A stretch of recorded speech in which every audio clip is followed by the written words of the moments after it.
Oh, boy. Come on. Do something. It's like that one meme.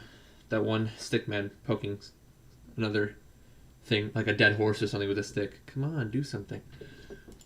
The go live button is grayed out still. Quite unfortunate, but we move. There we go.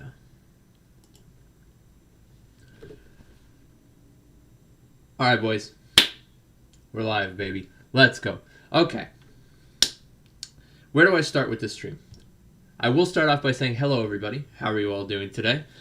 For those of you that don't know who I am Jaggy. That's my alias. My real name is Tiago. I am a huge supporter of AFC Wimbledon. I have been since 2019. And yeah, that was the Great Escape season, by the way. So it was a hell of a time to start supporting the club. And you know, ever since then, they've been growing, they've been improving.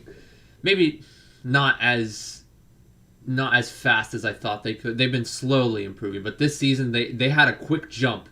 They had a jump from an inconsistent defensive side to an inconsistent offensive side to, you know, a borderline top 6 team the way they've been performing lately. And that it was a good point made by one of my subscribers, James, in my last video that I posted. It was like a little stream highlight of me just talking all kinds of good stuff towards AFC Wimbledon and how they've been playing lately.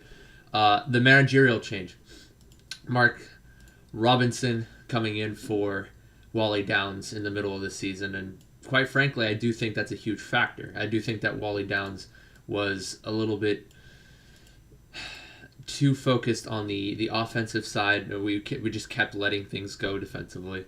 We would always play like a 3-5-2, and it just wouldn't work. It would never work. And we've played a 3-5-2 historically throughout previous seasons, but now under Mark Robinson, our defensive shape is a lot more solid.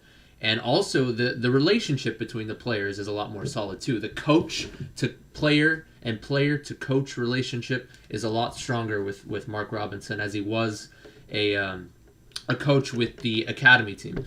And so he's been here through thick and thin. And, you know, Glenn Hodges, you know, it's not to say that I think he used to play for, I forget which team. He did play for the Dons for a little bit of time, but he also played for, I think, Crystal Palace. I think that was the team that he played for a good chunk of his career. But anyway, there's more of a relationship. And also the players, too. I feel like the players are now starting to come together. Even those players that are on loan, for example, like Ryan Longman and George Dobson, you know, a couple of those kinds of players that, you know, they know that they're not going to be here next season. Even those players are coming together, and they're starting to, you know, they're playing for the badge. They're playing for the crest on their shirt rather than, you know, caring about themselves, which is nice to see. But we still have those other players like Will Nightingale, Joe Pigott, Nick Zanev, those players that will be with us for years to come. And I feel like once this season is over, then we could start to build around those players. Also, Jack Rodoni, forgot to mention him too. He's going to be with us probably for another good bit. You know, coming up from the academy. Ayuba Sal coming up from the academy. And heck, maybe even Ollie Palmer, we can sign him for another couple of years. I actually don't know his contract right now.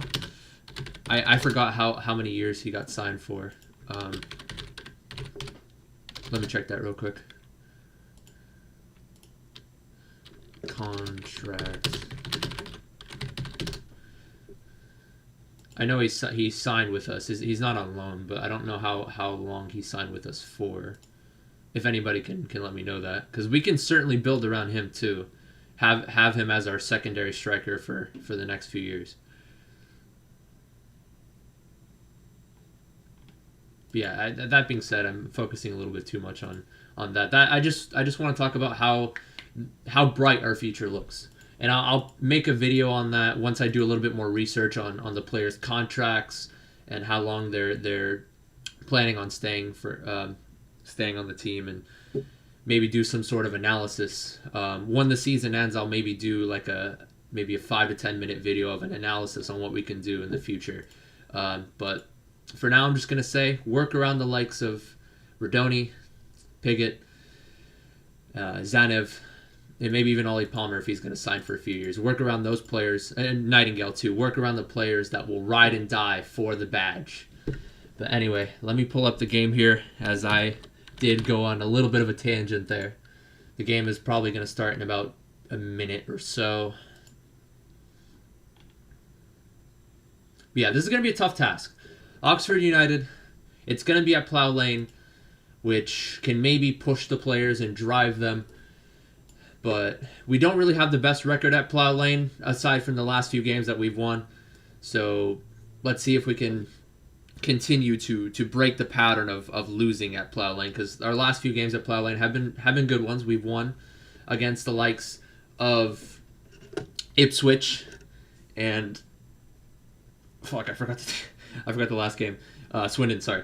Yeah, Ipswich, Swindon, and now let's see if we can make it 3 for 3 in this 3-game home stretch here.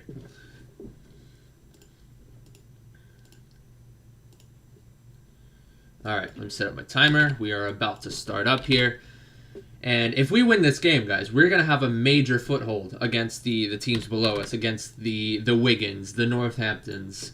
I think we're like 4 points clear of Wigan right now, if I'm not mistaken. The Wigan is the topmost spot in the relegation zone. No, 4 points ahead of Northampton, sorry.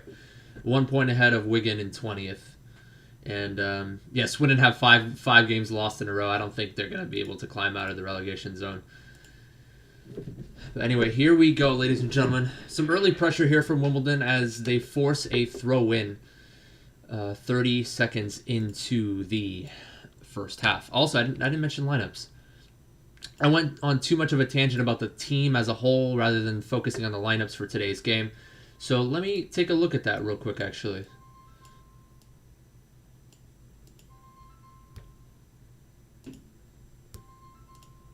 Yes, we're playing a 4-4-2. I find very interesting that we're doing that. I think it's a good idea considering that Oxford United are playing a 4-3-3 and they're very attacking-minded. So we don't want to leave that midfield too wide open, as sometimes we like to play a 4-2-3-1 or 4-2-2-2. So we're going to have Ayuba Sal and Jack Rodoni as the outside mids, George Dobson and Woodyard as the holding mids. They have a little bit more freedom to go up and down if they please, though. They're center mids. They're not holding mids, I should say. But yeah, so we have 4 in the midfield to accommodate for their 4-3-3 and for their attacking mindset. We don't want to leave that midfield too wide open for them to knock around our defense. Yeah, Guinness Walker and Che Alexander coming in. First time Che Alexander has started for a few games now. I know Luke O'Neill has been holding that fort down in the outside back position. To be fair, Luke O'Neill has been playing absolutely solid in these last few games, providing some absolute dimes into the box and having a couple assists to the likes of Will Nightingale and I forgot who scored. Both the first 2 goals against Ipswich were assisted by none other than Luke O'Neill. So this time we're going to have Che Alexander coming in for him, and we'll see how that works out. Nice little back heel by Ollie Palmer as he received it from George Dobson, but Ayuba Sal was not able to get on the end of that, and now Oxford look to break with Alex Woodyard defending on that left-hand side. It's going to be Shodipo trying to make a run around him. He does successfully, touches it around. Alex Woodyard gets a cross into the box, headed away there by Will Nightingale. He flicked it over his head. It wasn't a type of header where he was able to get his forehead on the ball. He had to flick it over. Nicely done there by Will Nightingale, as had he not done so, somebody could have been on the end of that. But now Oxford are knocking around that right-hand side. Nice little 1-2 to Henry, who makes a nice... oh, man. He touched it around with Nightingale, and near post shot comes in, saved by the left foot of Nick Zanev on that near post. Very important stop. Very good play there from Oxford United. Little 1-2 played by Henry and Long. And Henry was able to touch it around in ensuing Will Nightingale. So in the early going here, Oxford United putting the pressure on AFC Wimbledon here. Hopefully they can fend them off, because Wimbledon did fend off Swindon Town in the first 6 or 7 minutes, and then were able to control the rest of the game, control the pace. Looks to me like Nick Zanev goes down. He might have tripped there as that far post ball was played in. Luckily, nothing happened, as the initial knockback on that far post was cleared away. Scary situation there. Nick Zanev slipped on the corner kick, but looks to me like, yeah, early action going on here. I will get a Giazzo of that opportunity from Oxford United just to show you guys what exactly I mean. I don't want to be biased, guys. I want to show both sides. Yeah, I know in the past I showed a lot of Giazzos for AFC Wimbledon, but I'll try to incorporate a little bit more of a highlight reel with the other team just in case there are fans of the other team watching the game. And yeah, okay, so I got that little clip there. Let me go live to make sure I don't miss anything. Okay, nothing doing. It's just Wimbledon knocking around their back line. Nothing too crazy. Okay, Zanev knocks it forward. Okay. Back to the goalkeeper, Stevens.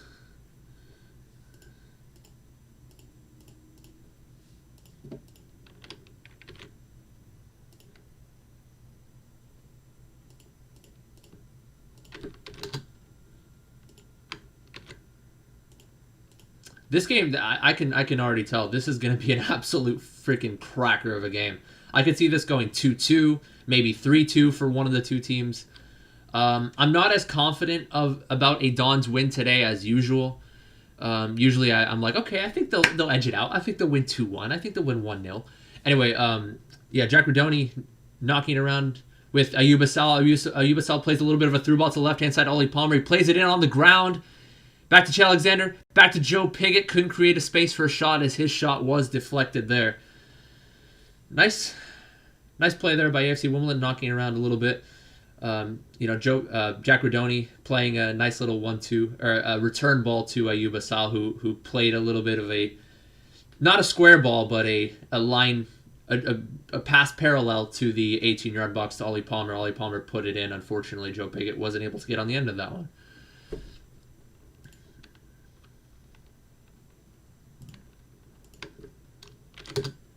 I know. I have to change my name because MK actually stands for Mario Kart. I need to change that. I need to change it to Jaggy AFCW. I'm sorry. That actually slipped my mind throughout the entire time that I've been doing these live streams. You know, it stands for Mario Kart, but I haven't posted any Mario Kart videos lately, so I might as well have a brand name change. Yeah. But yeah, there's the Giazzo I'm talking about. Early opportunity for Oxford there. A little bit of a scary situation, but luckily Nick Zanev was able to beat it away. Good positioning from the young Czech Republic. I actually don't know where he's from. I gotta look that up. It sounds very Czech to me. Okay, he's New Zealand. Okay. He has to have some sort of European heritage, though. Yeah, Nick Zanev is from the island of New Zealand.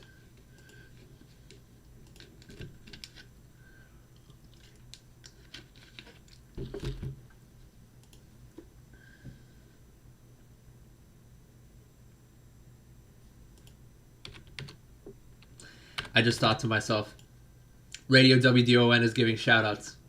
Shall I tweet out to them at some point in the game? Maybe at halftime. Anyway, Woodyard and Ollie Palmer knocking around a little bit on that right side. Ollie Palmer gets the cross in. Nobody was on the end of that one, though. Usually it's Ollie Palmer that's on the end of a cross. So unfortunately, yeah, Pigott wasn't able to get his head on that one.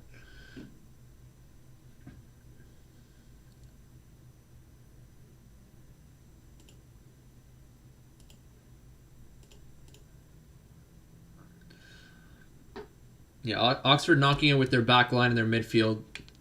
Eventually, they just get impatient and knock it forward. Hoof it forward, and easy collection there for Nick Zanev.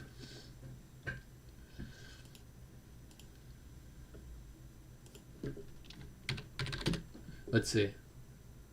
Rob Cornell, WDON. I'll tweet him after halftime. I don't want to get too distracted right now. I want to make sure I stay up to date with this commentary. Anyway. Ayuba Sal getting shrugged off the ball there as he tried to hold it up after a quick header one after the goal kick. And now Oxford on the break there on that left-hand side, defended by Che Alexander. Nice touch to the right foot, but a low-driven shot to the near post is collected easily by Nick Zanev from the shot from Shodipo.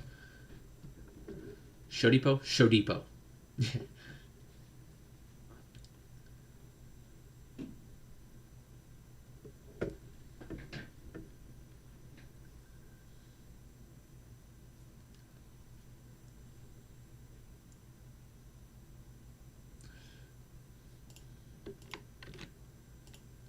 So far, it looks to me like Oxford are winning the aerial battles, although this time off of the goal kick from Nick Zanev, it was deemed to be a foul on George Dobson. So it looks to me like a free kick at the top of the midfield here for AFC Wimbledon. Yeah, but that's going to be something to look at. The aerial battles, I feel like, will be, or the midfield battles will be key, especially with two evenly matched sides like this, two sides that are riding the momentum, the wave of momentum. The midfield is going to be very important, and with that, Don's midfield four, Dobson and Woodyard in the center defensive mids, and Asal and Redoni on the outside mids. It's a very solid midfield, I gotta say. Oof. Little bit of a pinball back and forth going on in the box as the ball was played in. But in the end, it was Joe Pigott that found himself around the 12-yard box, turned and hit it, but it was straight at the keeper there. Like I said, a little bit of a pinball scenario in which both teams try to win headers, both teams try to get their say on the matter. And in the end, it was Pigott that had the final effort there, but straight at the goalkeeper. It was a bit of a difficult shot there. He had to turn and hit it one time as there was a lot of traffic inside that 18-yard box. Alex Woodyard gave it away. He tried to give it to Ayoub Asal, but instead of playing the hold-up play, Asal was trying to make the run, so easy cut off there.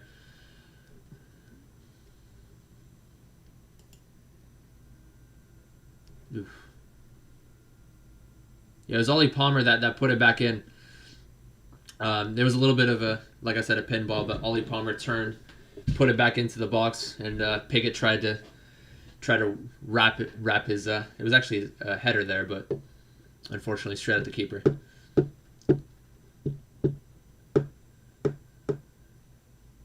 Anyway, I do think the possession will favor Oxford here, but like I said, this is a different Wimbledon side than earlier in the season. Defensive shape is a lot more solid.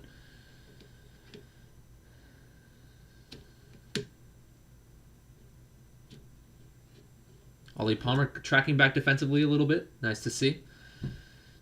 Him and Redoni were able to double team Lee there on that right-hand side, but still going to be a throw-in for Oxford. Little dink over the top from Lee, intended for Taylor there on the right-hand side of that 6-yard box, but it looked to me like Will Nightingale was able to block the cross/shot attempt there coming in from Taylor. Nicely tracked back there by Will Nightingale. He was able to get his foot into it, and now it's a corner kick for Oxford United. It was a very nice ball played in, though, by Lee. A little dink over the top from the 18-yard box to Taylor, who was making that run. Corner kick was a very poor one. It was knee height. It actually goes past everybody, but still in the hands of Oxford United here on that left-hand side. Looks to me like they're going to try to play a ball in. Nicely defended by Guinness Walker, though. Nicely pressured, and it's going to be a throw-in here for Oxford.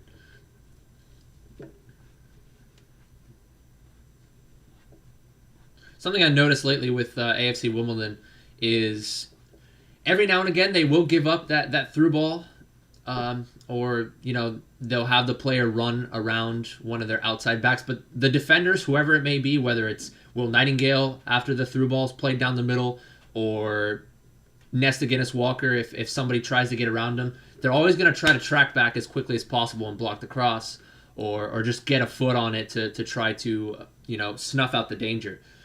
And that's what I like to see, that second effort from AFC Wimbledon's back line. Anyway, throw in here for Wimbledon after the danger has passed.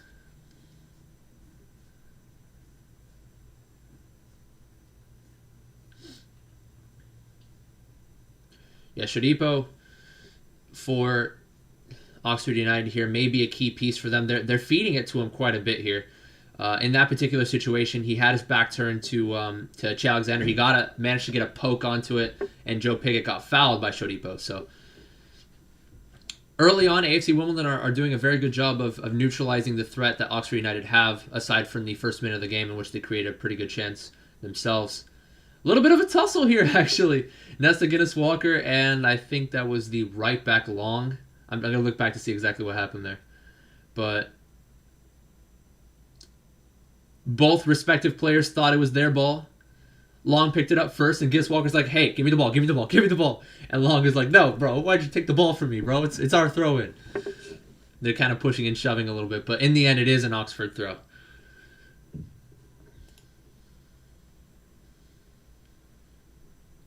Yeah, so it is pretty expensive, I gotta admit. Akif Siddiqui, welcome to the stream, my friend. I think that's the first time I seen you make a comment on there, if I'm not mistaken. So welcome, welcome. Everybody's welcome. Hello, hola, shalom. However you say it, konnichiwa. There's a bunch of hello in a bunch of languages. But yeah, anybody's welcome. Yeah, I follow it can be pretty expensive. I had to fork over like $250 or something for the season, but you know, I have a little bit of spare money on the side. You know, I invest a lot of my money that I make into the stock market, into cryptocurrency. Anyway, ball on the right hand side here with Henry making the run. I think it was Nightingale that tried to get his head on it, but unfortunately it went over his head, and Henry tried to get a first time shot, but it was well over the goal on that right hand side of the inside of the 18-yard box. That was a very speculative effort. Actually, it was right around the line of the 18-yard box. So very speculative effort there from Henry. Ollie Palmer wins the header off the goal kick. Ayuba Sal has the ball here with his left foot. Gets dispossessed, though. That was a decent effort. If he was able to find Joe Pigott there, potentially making a run, it could have been very dangerous. But that's what you like to see. Ollie Palmer winning the header off of set pieces to allow AFC Wimbledon to create a chance at something out of nothing, really. Unfortunately, Asal, his first touch was a little heavy, and he ended up getting dispossessed. Dobson wins a header off of a clearance. Oof. That's going to be key. I already mentioned earlier in the stream that the midfield battle, the aerial battle in the midfield is going to be very key. And if the Dons can get the better end of that, then they can create some chances out of nothing.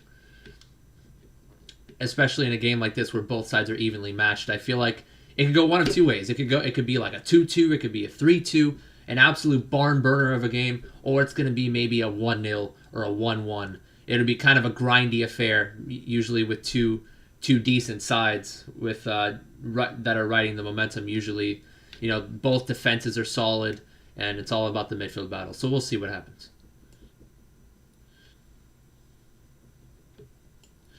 Nicely defended by Alex Woodyard as Shadipo was trying to make a run after another little chip ball played in by Oxford. They like those little short chip balls into the 18-yard box. It was nicely tracked back by Alex Woodyard, but it is going to be a corner kick coming in for Oxford United.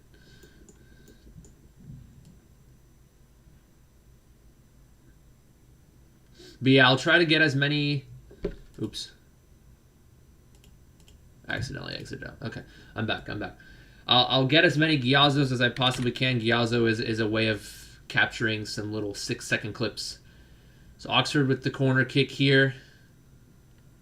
Headed away, and okay, Nessa Guinness Walker is going to break here. Maybe somebody can make a run. Yeah, that was Ayuba Sal trying to make the run there, but it was nicely cut out by the Cameron Brannigan. I was trying to wait for the commentator to say the name. Thank you very much. Rob Cornell of Radio WDON. 1-0 down to Nameless FC. Okay.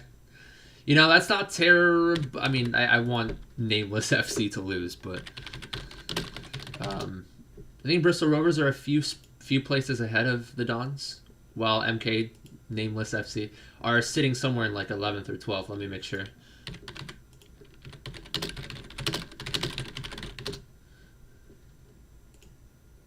Yeah, so oh no, Bristol's hard stuck in 24th. They're dead bottom, which is good. You know, you never know with the relegation zone this tight. You know, a team can just come out of nowhere and string up a 2-game, 3-game win streak. That's what we saw with AFC Wimbledon, right? But yeah, that's good. I honestly, as crazy as it sounds, I do want Nameless FC to win here. Because I don't think they're going to be making a push for that top 6, but I also don't think they're going to be in the relegation zone. They're kind of just hard stuck in the middle of the pack. So, yeah, this is going to be one of the only instances in which I cheer for them, but it is what it is. Ooh, a nice ball played up by Bristol Rovers. Okay. It was collected by Nick Zanev. There was a nice ball played over to, I think the intended target was... Who was that? Number... I want to get the numbers. Yeah, it was intended for Henry there, who was making a run off the midfield. Got a little knockdown around the penalty spot, but Nick Zanev was able to run out and collect it. Nicely done there, as the knockdown was intended for, I think that was Lee inside the box. So nice goalkeeping there from Nick Zanev. Very brave goalkeeping to get his hands first to that. I actually have experience with goalkeeping. I used to play goalkeeper for 7-8 years. One of the things that I used to be scared of when I first played, when I was like 11, 12, 13, was those 50-50 balls in which you want to dive in hands first to corral the ball. But yeah, it's a very important part of goalkeeping, I'd say. And Nick Zanev was able to show that.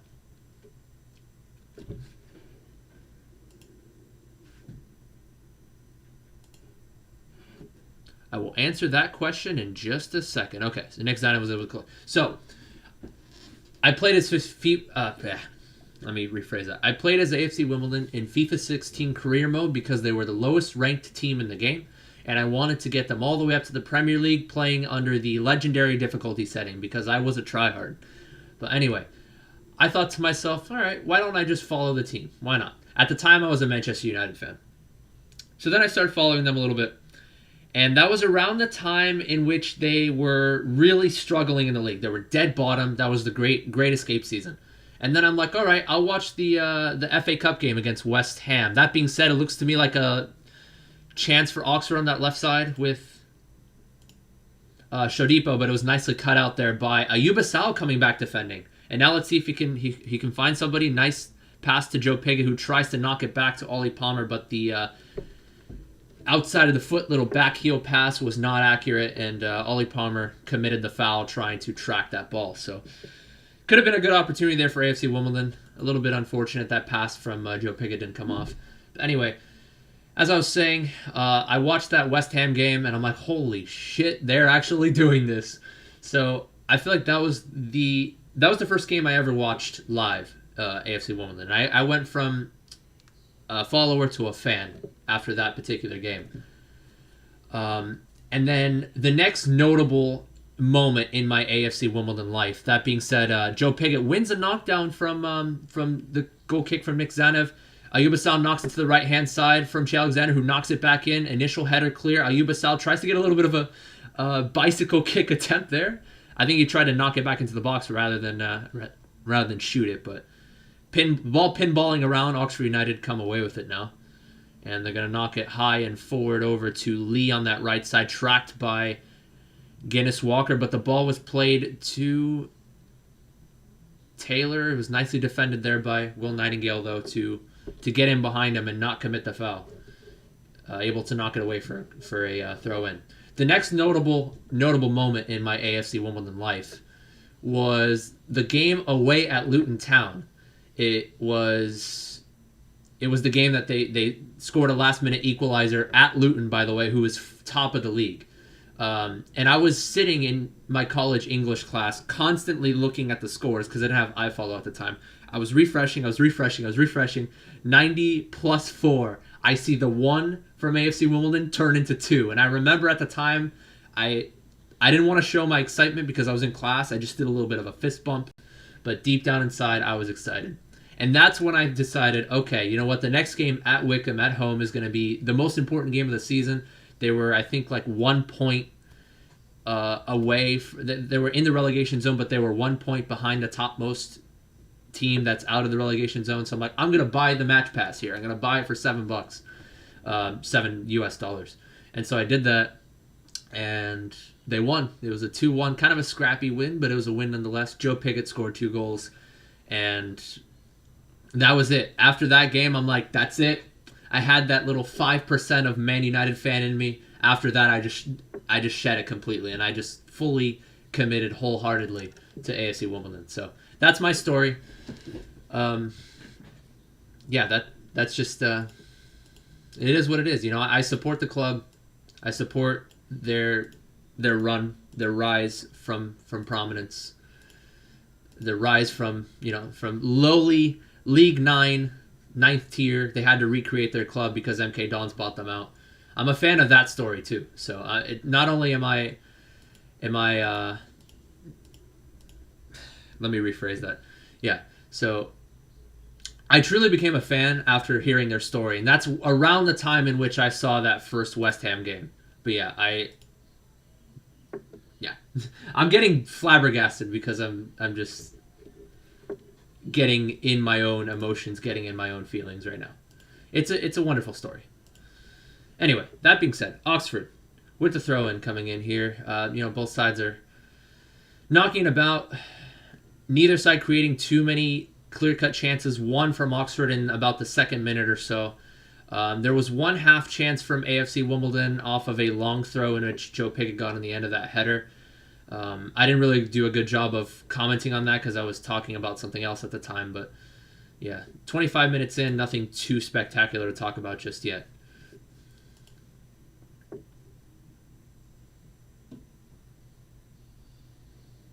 I do an annual career mode with AFC Wimbledon every FIFA. Always bring them up to the Premier League. It's been easier to do these past few years.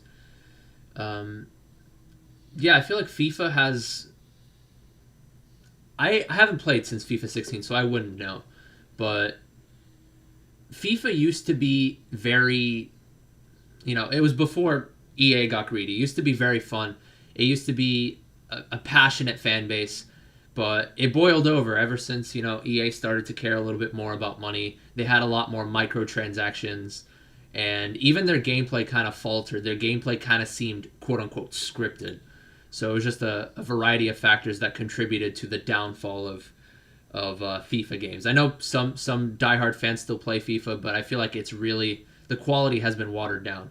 As for the difficulty of the game, I feel like it is a little bit more difficult because it's a little bit more technical than before. Like, you used to spam LBY in FIFA 14, FIFA 15. That being said, though, Oxford knocking around a little bit at the top of the 18. Very good defensive shape from Wimbledon to prevent any shots or any last final through balls coming in. Now Ayuba Salah's on the break here. Going to try to find Ollie Palmer, though. Not quite on the same page, though. Ollie Palmer was making a run, but he just started his run. Ayuba Salah tried to knock it forward to him, but the pass was a little bit too far to the right. Just a little bit of a either mistimed pass or maybe mistimed run from Ollie Palmer. But that being said, now Oxford on the knockdown there. That was a wayward effort there by Lee.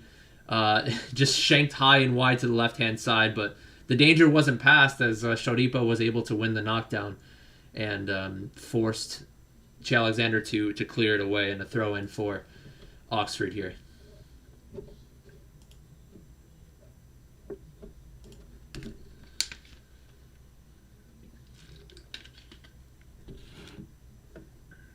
I gotta say, Ayuba Sal has found the ball quite a bit so far.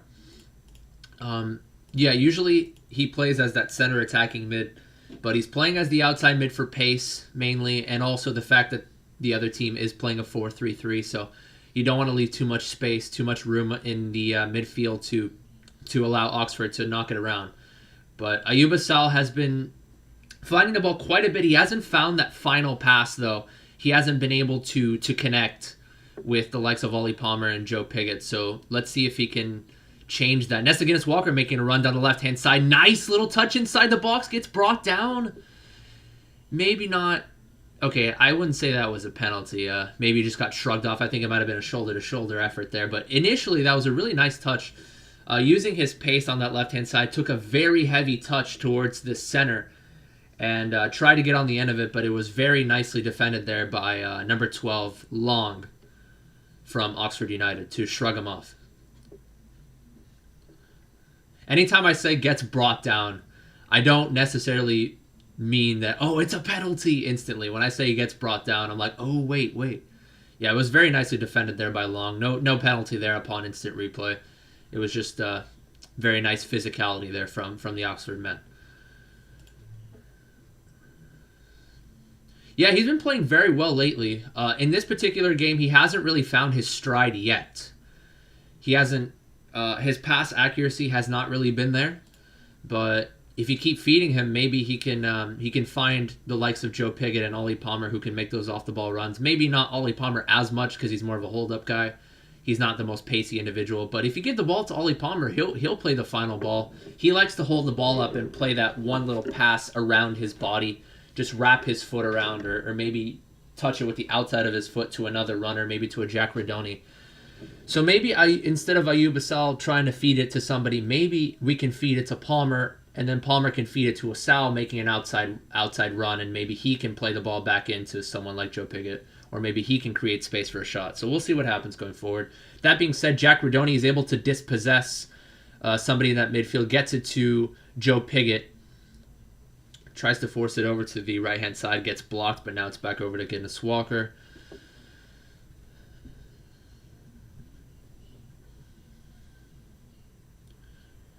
Nice little first touch by Nightingale to get past somebody who was pressuring him.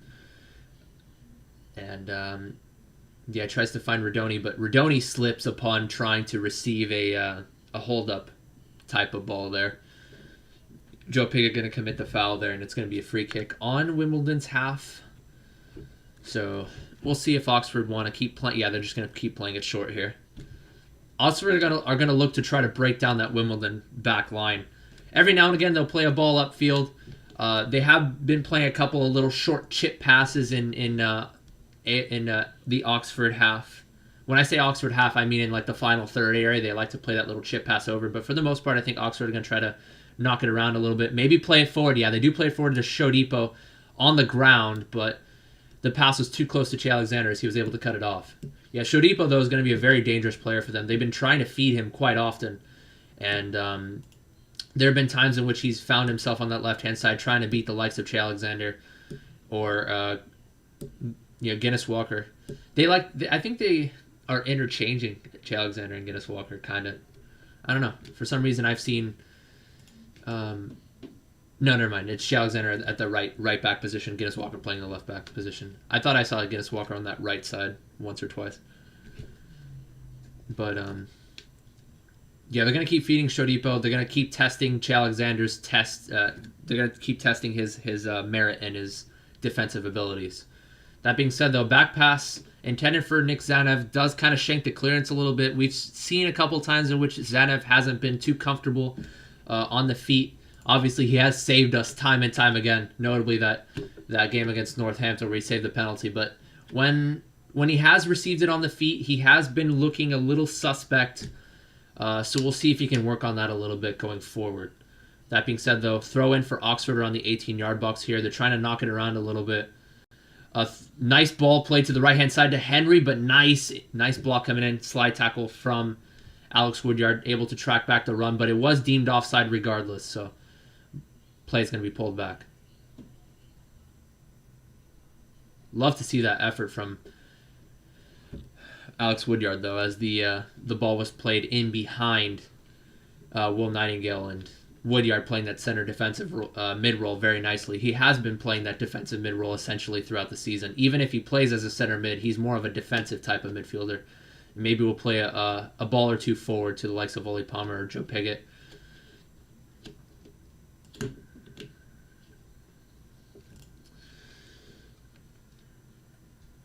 I'm trying to think of what we can do to change this, because right now the game is kind of stagnated a little bit.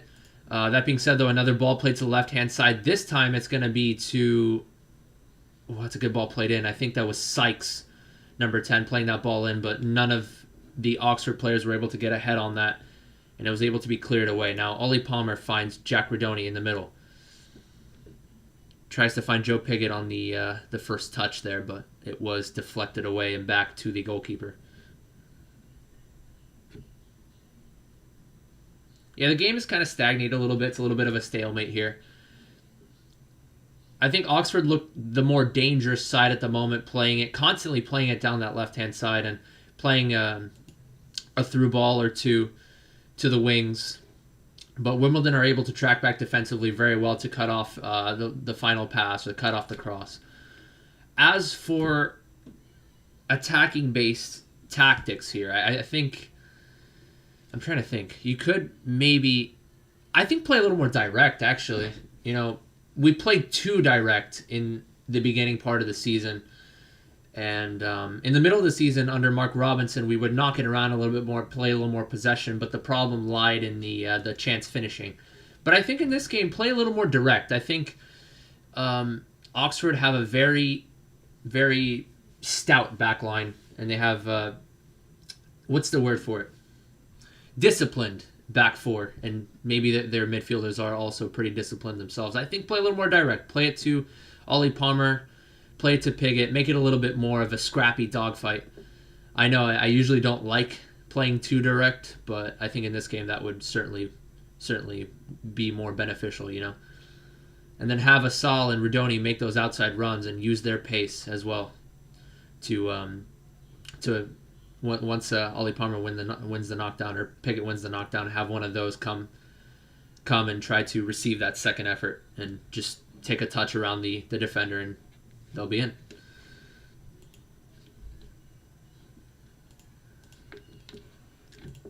Haven't had too many Ghiazzo-able clips. I've only posted one Ghiazzo so far in this particular game, so you guys aren't missing much. Not too interesting of a game thus far. It's kind of a chess match, so to speak.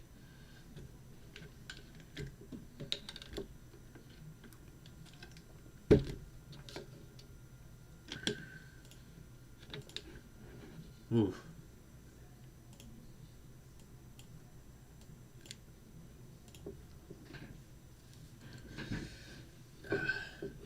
I'm going to stop talking out of my ass because I feel like I have been talking out of my ass a little bit lately. The game itself is like I said, the midfield battle. It's been a lot of changes in possession around the midfield or in the final third even. Yeah, not too many chances created from either side. So I'll see what I can do in terms of commentary. Ollie Palmer wins the knockdown, receives the ball once again, tries to play George Dobson, who was coming up from that center defensive mid-roll. Unfortunately, wasn't able to find him as the ball was deflected. And now it's going to be with Henry, who plays a nice ball over to Sykes, making a run, gets past Alex Woodyard, goes down, though. I thought I saw Alex Woodyard pushing off a little bit, so I think he got away with that one. Yeah, that was a good run there made by Sykes. And where was Shea Alexander in that play? I thought maybe Shea Alexander came forward in that previous play to try to create something. Oh, a chance for Oxford actually tries to chip Nick Zanev from 30 yards out, and Zanev had a little bit of a tough time dealing with that. Initially, he thought he probably would have been able to collect that, but he saw it was going over his head, so he kind of froze up a little bit, and then he went back. Let me Ghiazzo that. Oh, shoot. Unfortunately, there's a little bit of lag there.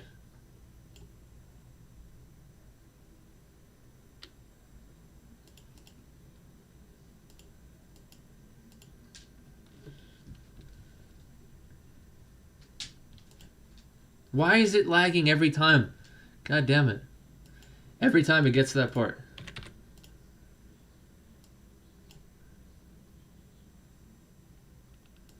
I'm going to send two Ghiazzos here. One of the penalty appeal and one of the chip. I'm going to be like a minute behind, guys. I'm sorry. I'll get back to live ASAP.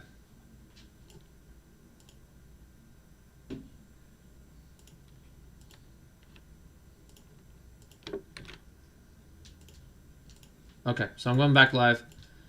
Let me go back to that corner kick effort. It looked to me like it was headed away. And now Lee tries to make a run back. He makes a run back to the outside, puts the ball back into the box, nothing doing. So both the corner kick and the ensuing cross were both dealt very nicely by Wimbledon. And now a ball played forward to Ollie Palmer here on that right side. Tries to make some jukes on the defender, plays it back over to George Dobson. Decent strike there. Forced a save from Stevens on that near post. That was a very solid hit there as Ollie Palmer knocked it back over.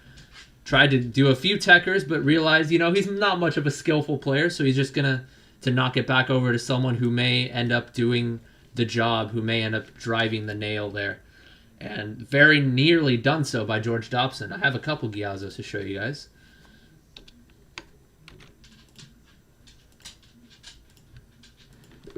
There's the first one. There was a nice incisive pass played over to Sykes, but I don't think it was enough. I think he went down pretty easily there. Me personally, I thought at first it looked like Alex Woodyard might have shoved him a little bit, but nothing doing there.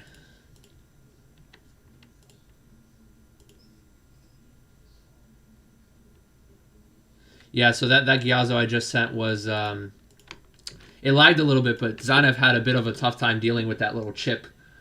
And then that last Ghiazzo is going to be the one where George Dobson had a very solid hit in that near post. The keeper was able to beat it away, though.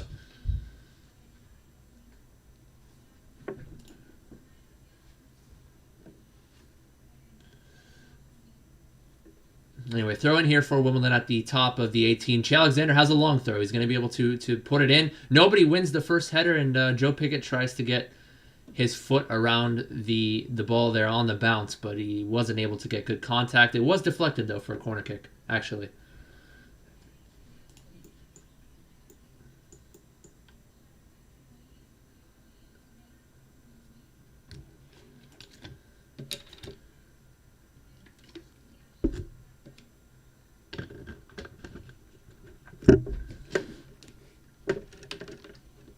Rudoni will take this. Decent ball to that back post. Cleared away initially. Couple headers won by both sides, and Oxford are going to come away with it in the end. Ooh. Lee kind of, Lee was tracking back for that corner kick, and now he's able to beat a couple of players 1v1, actually. He kind of skilled his way around Oxford's back line there. And now he plays a nice ball forward to number 9, Taylor. Gets around. Okay, offside. Offside there. It looked to me like Nick Zanev was trying to predict that near post shot, and he went down, and then he got back up. It was nicely done by Zanev to track that touch back from Taylor. It was offside anyway. I just wanted to comment on that particular 1v1 situation. Nick Taylor tried to cut it back to his right foot, but Zanev was able to deal with it pretty well initially.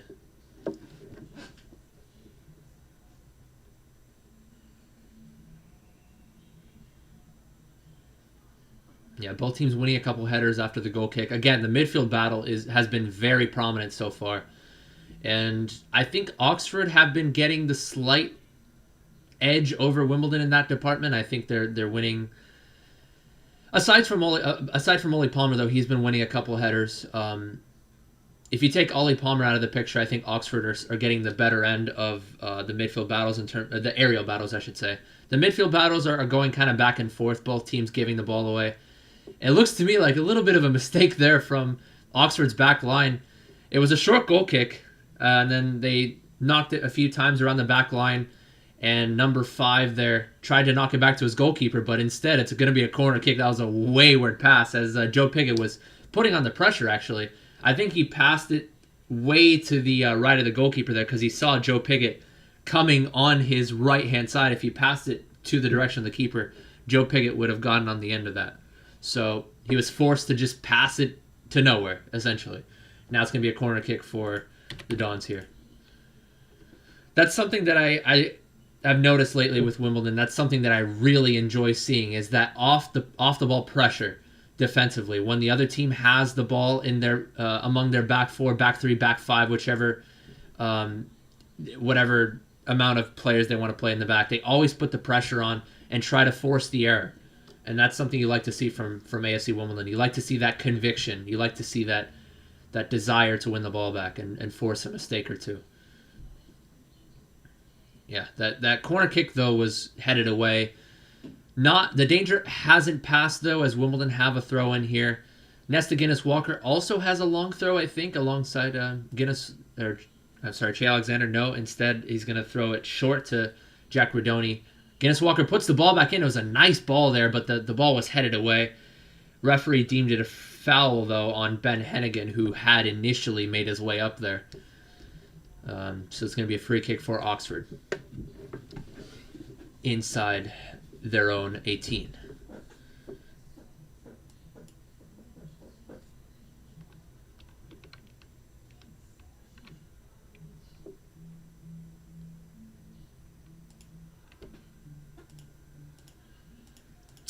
The way I'm seeing this game going right now is I think It's going to be 1-0. I feel like it's going to be a 1-0 scrap.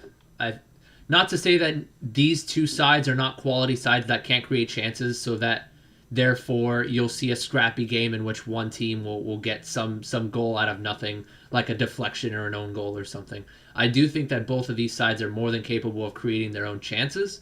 I just feel like both of these sides look very sound defensively so far in this game. I don't know much about Oxford, but Wimbledon have looked sound defensively in their past 4-5 games as well, aside from this game. So I feel like it's just going to take one clear-cut chance and one player to just be clinical in a particular situation. And I feel like it's going to be 1-0 in the end for either side, whether it's Wimbledon or Oxford. Beats me. I don't want to be too biased here. I'm not going to go as far as to say that Wimbledon are going to win, because right now I feel like Oxford are the slightly more dangerous side out of the two, but not much. It's still even, I'd say. It's the disparity among these two teams is not large by any means. So any little change of momentum, any little shift of momentum, any little moment that AFC Wimbledon can capitalize on can completely turn the tides. That's how close this game is right now. That being said, a ball knocked high and forward from George Dobson intended for Joe Pigott, but the defender was able to get his foot on it, and now it's going to be a throw-in. Here it is, Che Alexander with the throw-in attempt. It's going to be a long throw threat here for the Dons. We haven't seen this very much this season, but when Che Alexander is on the pitch, he's able to dish out those long throws. Header won there by Hennigan, a little bit of a back flick, but it was cleared away. Nice header there, won by Che Alexander to put it back into the box. Joe Pigott gets his head on it around the 10-yard area. Not able to generate enough power in that near post, though, and it was collected by the goalkeeper. That being said, the half is now over. My overall analysis of that half, I think I've pretty much already said. Both teams look fairly even. Oxford a little bit more dangerous. I feel that they've been a little bit better in possession. Like I said, both teams kind of giving the ball away every now and again.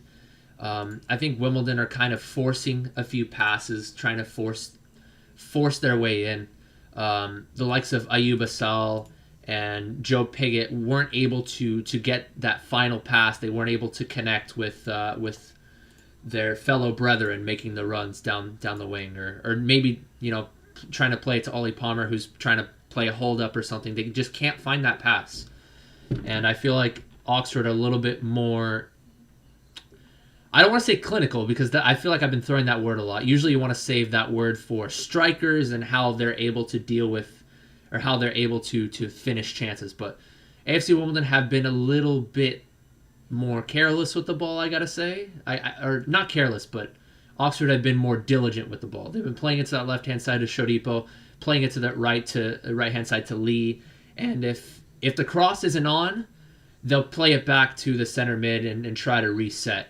And the likes of Shodipo and Lee, every now and again, they try to get around Guinness Walker and Che Alexander, respectively, to try to play that ball in. But defensively, we look sound. I got to say that we've been dealing with the pressure very nicely. But offensively, I think Oxford have the upper hand here. So that being said, I'm going to go on a 10-minute break here. I will return for the second half. So I will see you guys on the flip side.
All right, your boy's back. How y'all doing?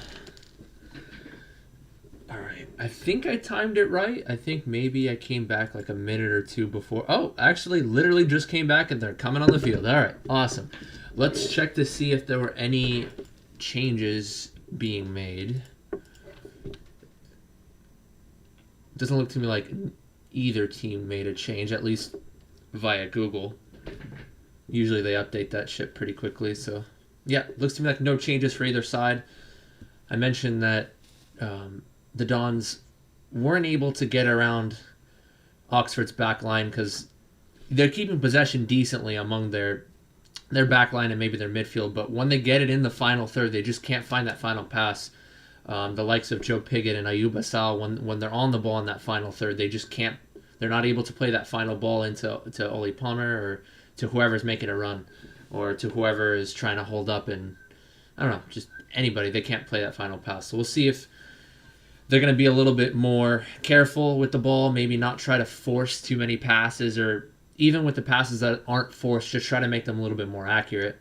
I know Joe Pigott had a little bit of trouble with that when he was trying to feed somebody. His passes weren't accurate enough. So we'll see. We'll see what happens here. I think they're just going to keep going to where they're going, and the Dons are gonna trust their back line to keep playing the way they're playing, keep going with their shape as their defensive shape is pretty solid right now, and try to see if they can create maybe one or two clear-cut chances that they can capitalize on. Because lately we have been very clinical, so we'll see if the likes of Oli Palmer and Joe Pigott can have one opportunity. If you give either of them an inch, they'll take a mile, like I said before with Joe Pigott. I haven't said that about Oli Palmer, but Oli Palmer, back on the score sheet against, was it Ipswich? No, it was Accrington, yeah. No. Yeah, no, it was Accrington. He scored 2 goals in that one, got a double, and scored the first double since Crawley Town back in February of 2020.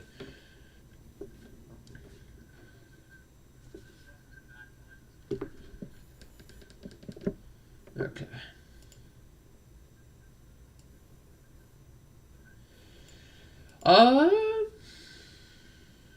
They are in 6th right now. Again, they are riding the momentum, just like AFC Wimbledon. They're both on a 3-game win streak, and I think if they win this one, I think they certainly can. Because Portsmouth are a decent side themselves, but they're not as consistent. I think they've had a couple of issues with their offensive. Yeah, they haven't scored very many games lately. They scored one against Swindon, but they lost today against Swindon 3-1. They couldn't get any goals against MK Dons. Lost 1-0. 0-0 draw against Crewe. 2-1 loss against Burton. Only a 1-0 win against Wigan. So yeah, they've been struggling a lot on that on the offensive side of things. And so if Oxford can get a win today against AFC Wimbledon, I do think that they're more than capable of making the playoffs. I'm actually going to follow the playoffs too. It's going to be a very interesting one. You have the likes of Blackpool, Lincoln City, a couple of teams that weren't initially predicted to.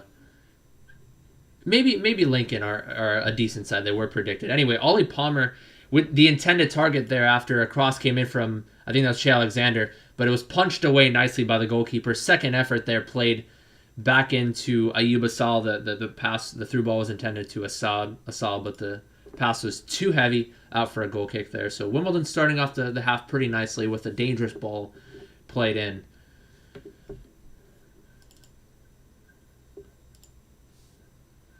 Yeah, it was Che Alexander, actually, yeah. Che Alexander playing the ball in there. I did say Che Alexander, yeah. He was the one playing the ball in. Anyway, I do think Oxford United certainly have the tools and capabilities of making the playoffs. If they do get a win here, I think it'll solidify. Even with, I think, 4 games to go for them, I think it'll solidify their place in the top 6.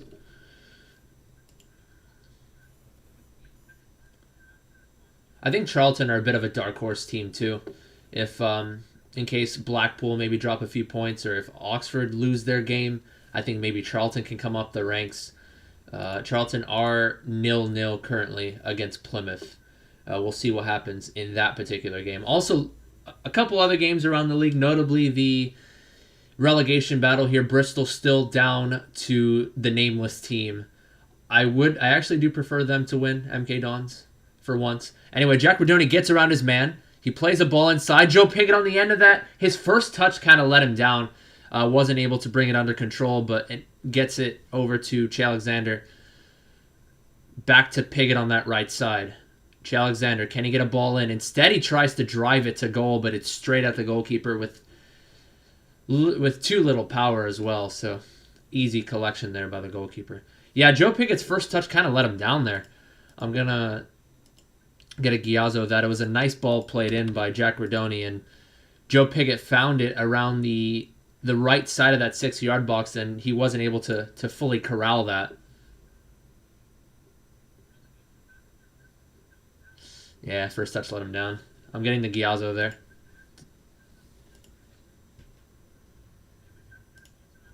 Another ball intended for Asal, this time played by George Dobson. Asal has been making those runs quite a bit. Asal really wants that ball. He's hungry. That first half didn't really have the most solid half, I'd say. He did find the ball quite a lot, but he wasn't the final target. Instead, he found himself, from the midfield trying to drive it forward using his pace on the ball, but couldn't find the pass to the likes of Piggott or Palmer. This time he's focusing a lot more on the off-the-ball runs, and it looks to me like he's been fairly dangerous thus far. Hasn't been able to get on the end of one of these through balls so far, but if these through balls can be weighted a little bit better, I'd say, then Ayoub Asal will certainly look to get on the end of it and try to create something. That final ball has been lacking so far for us today. But if we can find it, I think we can certainly capitalize. Woodyard in that midfield. Again, Asal making the run off the ball, but the pass was too far ahead. This is what I'm talking about. We're not able to find that ball. But Ayoub Asal has already made, 3 or 4 off-the-ball runs so far in this particular half. And just keep feeding him. Keep feeding him. That's all I have to say.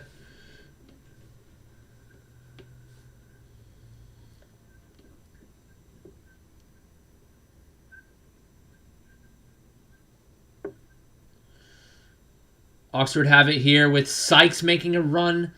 Gets around. Okay, doesn't get fully around Che Alexander. He's able to track it back, but back over, down to the middle, top of the box! And it looked to me, it's a goal for Oxford United. It looked to me like Nick Zanev was expecting a deflection. It didn't come, and so it kind of just fizzed by him, and he wasn't able to deal with the ensuing shot. And it's going to be 1-0 for Oxford United.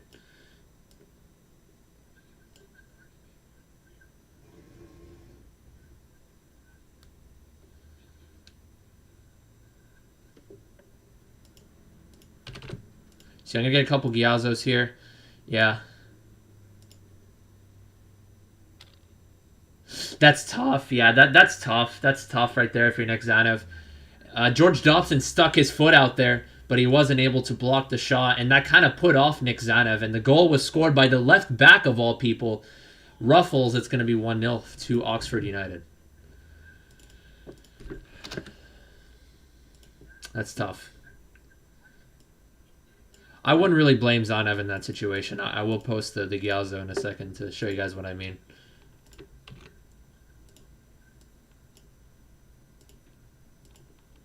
Yeah, Wimbledon lump it high and forward. They're now playing a little bit more direct. Yeah, I'm just going to post a couple Gialzos here, kind of a rapid fire. The last two are the same play. It's just I couldn't find enough space to fit it into 1 6-second clip. So, yeah, Oxford find themselves ahead here, and we do have an Oxford fan, Jill. Welcome, welcome. This is a very important goal here for Oxford if they want to maintain that 6th place and to kind of solidify their place in the playoffs. Oxford, for those of you that don't know, I'm pretty sure most of you know, for those of you that are following either an AFC Wimbledon or Oxford supporter, or an Arsenal fan here just watching the Dons game because they support the Dons. Thank you once again to Akif Sadiqui for watching. But anyway, last season they had a heartbreaking end to their run. I think they lost in the final of the championship. Yeah,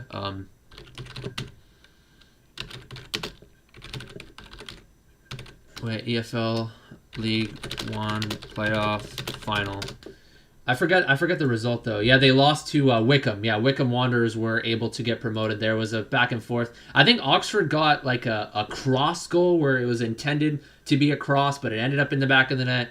But I guess in that case, as the Americans like to say, ball don't lie. And so Wickham were able to score another goal. And I think Wickham were solid in that particular game from what I remember. So, Oxford are trying to get their place back. They're trying to recover from that loss, and they're trying to get back into the picture. Very important goal for them. Look to me, a ball trying... Yeah, Oxford are playing pretty direct here. But header away, and now they find themselves back on the ball, Oxford. Played it over to the right-hand side to Henry. A nice little through ball there to Brannigan. Plays a ball in. Not the best cross in the world, as it was knee height and it wasn't really not that much power on it. Easily cleared away, but back over to Brannigan, puts the ball into the box, cleared away by Ben Hennigan. Not fully clear, as Ruffles again coming up from that left back position. He's trying to create as much danger as possible for this Oxford side. Gets a little bit of a laced shot towards goal from about 22 yards out, but not enough power, and straight at Nick Zanev.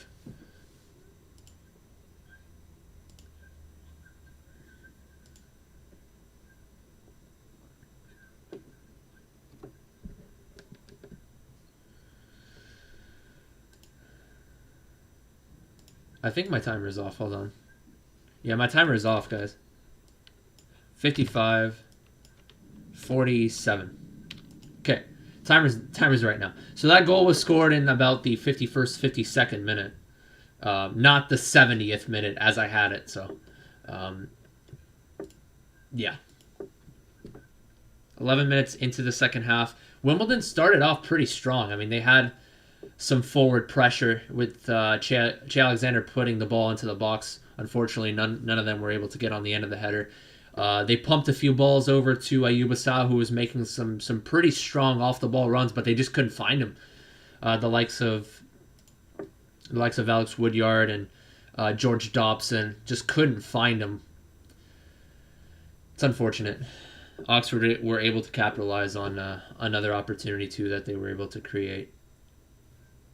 They've been putting that forward pressure, too. It's not to say that Oxford weren't putting pressure on Wimbledon either, because they have been. Both sides have been putting pressure on each other, but Oxford have been a little bit more clinical on the ball. They've been finding those passes to the wingers and playing decent balls into the box. The pass accuracy has been a lot better for Oxford as well. So I think that's been the main difference here. The quality of the passes has been a lot better for Oxford.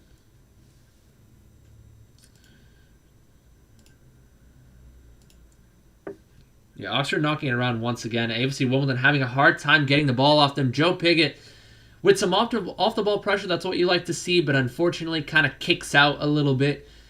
And maybe a little frustrated there, Joe Pigott. Yeah, at least he goes up and helps the guy up. Good sportsmanship there, but I do think that was a little bit of frustration there exhibited by Joe Pigott, and he will be in the book here. Yellow card for Joe Pigott. A little bit of frustration building here for the Dons. Oh my God, that's the second time this game that Nick Zanev has been caught. That was nearly a goal. From 52 yards out, Nick Zanev was caught. I think Nick Zanev once again thought that he could deal with the ball. He kind of tracked back a little bit lackadaisical, track back there from Nick Zanev. At first I thought maybe he could have dealt with it, but to be fair, that was a hell of a strike, quote unquote, if you will, from 52 yards out. Who was that ended up doing that? Number 8, it was Brannigan from freaking 53, 54 yards out. Just underneath the crossbar, Nick Zanev was able to beat it away for a corner kick. That was another very dangerous situation. We saw a similar situation with, I think that was Lee from about 35 yards out in the first half, trying to chip Nick Zanev. And is this the beginning of the end for Wimbledon in this game? I mean, Oxford are starting to take a vice-like grip on this game, slowly but surely. And, yeah, this isn't good.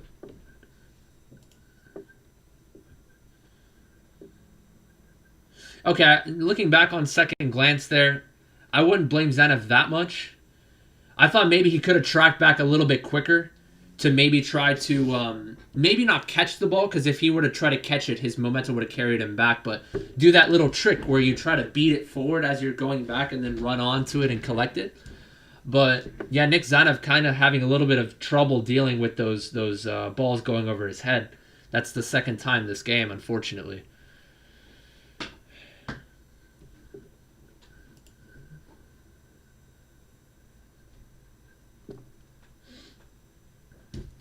It's only a matter of time, I'd say, before Oxford get a second goal here. I did say after the half that I feel like it was going to be a 1-0 game. I feel like it was going to be a bit of a scrap. Not necessarily a scrap, where both teams pump the ball upfield constantly. I do think there's going to be a little more quality in this game. But when I mean scrap, I mean, aerial battles, midfield battles, and with two defensively sound sides. It only takes a couple of chances to break through. But I do think now that the way Oxford are looking, I do think it's not far-fetched to think that they will get a second goal. Ball played upfield here. Ben Hennigan tracking back.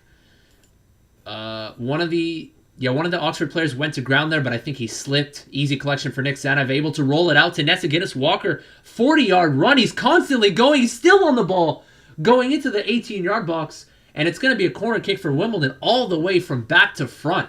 Nicely done there from Nesta Guinness-Walker, going all the way, taking a touch inside, in between two players there, getting inside the 18-yard box, and Oxford were forced to touch it back for a corner kick, not able to clear their lines. Nicely done there from Guinness-Walker.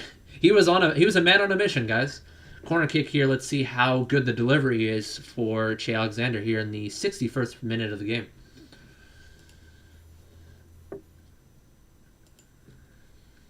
Corner kick is swung in. Decent ball at the top of the 6. Nightingale! Handball! It's a penalty for AFC Wimbledon.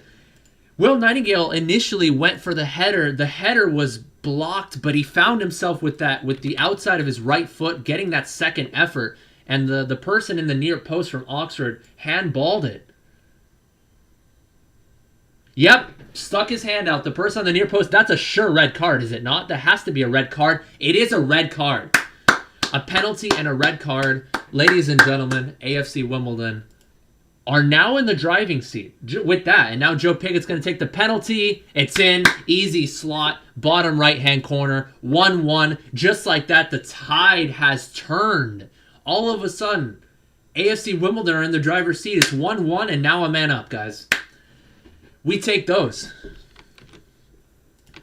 Here's the Giazzo of the corner.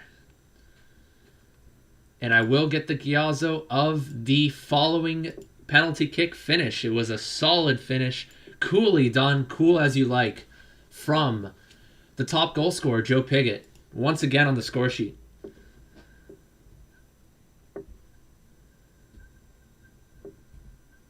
Nice to see. That was a really nice delivery there from Che Alexander on the corner kick right at the top of the 6.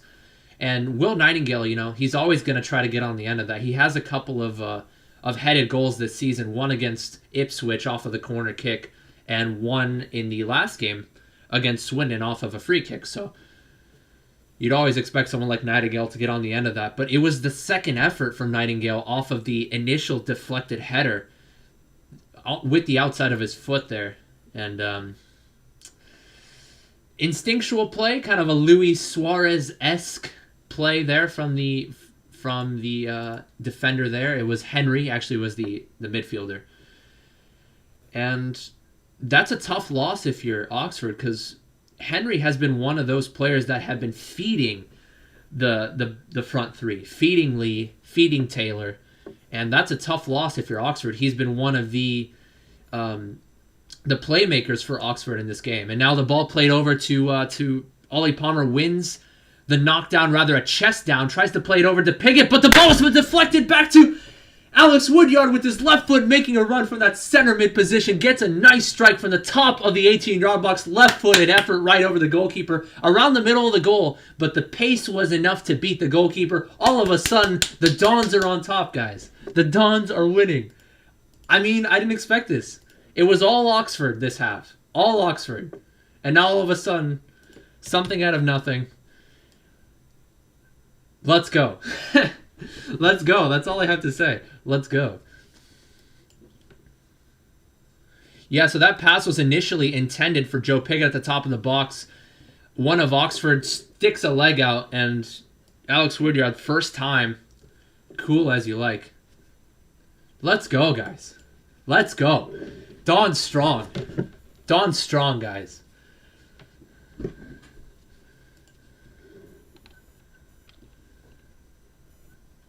Yeah, so I didn't get the Giazzo of the penalty, but all you need to know, Joe Pigott just slotted it into the bottom corner, and the other keeper went the wrong way. So, ladies and gentlemen, this is definitely a changing of momentum if I've ever seen one. This is probably the most dramatic shift of momentum I have seen so far this season. And I'm not trying to exaggerate either. And it looks to me like Alex Woodyard with a nice tackle, and now it looks to me like Ryan Longman just coming on as a substitute, breaking away. You see Joe Pigott on the right-hand side. Back to Longman, top of the box. Is he going to find some space for a shot? No. Instead, find Ollie Palmer with his left foot. Shot was deflected over the bar. Oh, man. Corner kick coming in for AFC Wimbledon. It is all AFC Wimbledon right now. These past 5 minutes, Oxford looks shaken up. They look absolutely shook right now. And, wow. Oh, my God. I've never been this excited over an AFC Wimbledon game in my life. I'm sorry. I'm so excited. My mom was like, okay, so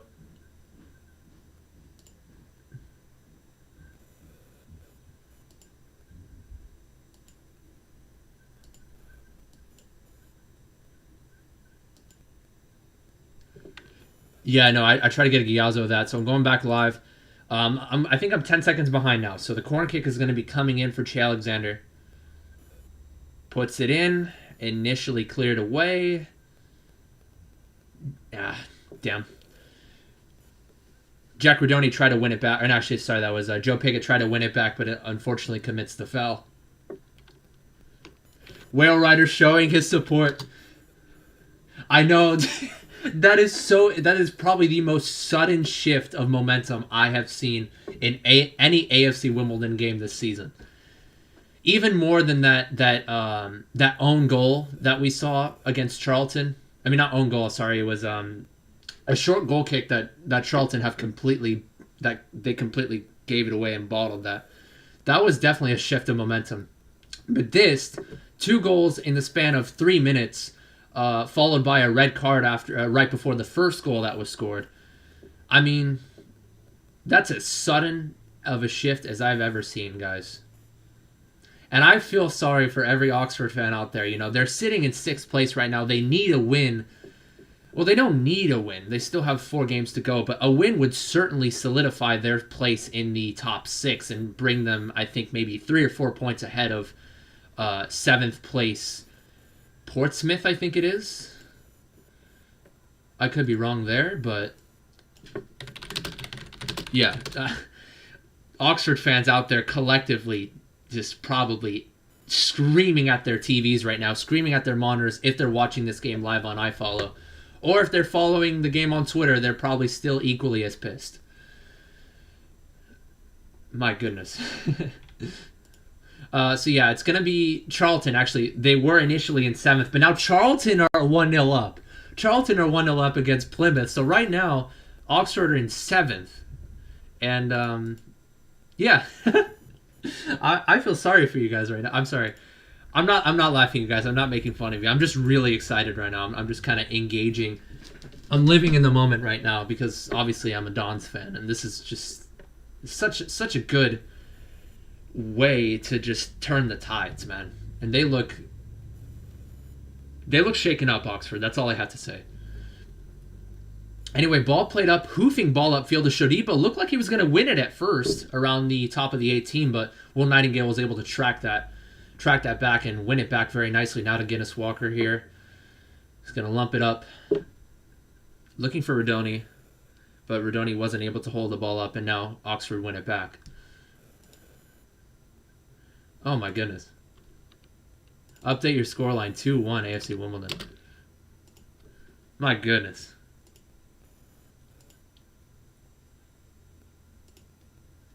I'm going to update that, yeah. So if I ever make a stream highlight, I will update the scoreline. I'll edit the scoreline on the actual YouTube video edit. But for now, I guess this is how it is. Sorry, guys. I've just been so excited. It was just a sudden shift in momentum that I just completely forgot about the scoreline. I'm just so invested in the game right now. Anyway, Jack Rodoni on that right-hand side tries to make a move, goes to his left, goes to his right, shifts his body weight left and right, but unfortunately touches it too far forward for a goal kick.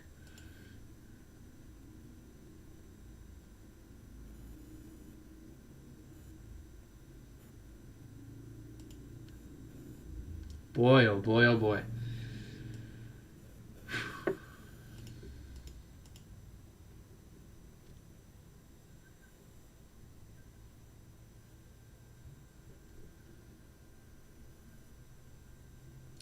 All right, so Oxford are just knocking around here. Sorry, I just wanted to engage in a little bit of moment of silence there because I need to calm down. I'm up here. I calmed down a little bit over the last 5 minutes, but I'm still here. I need to get down here.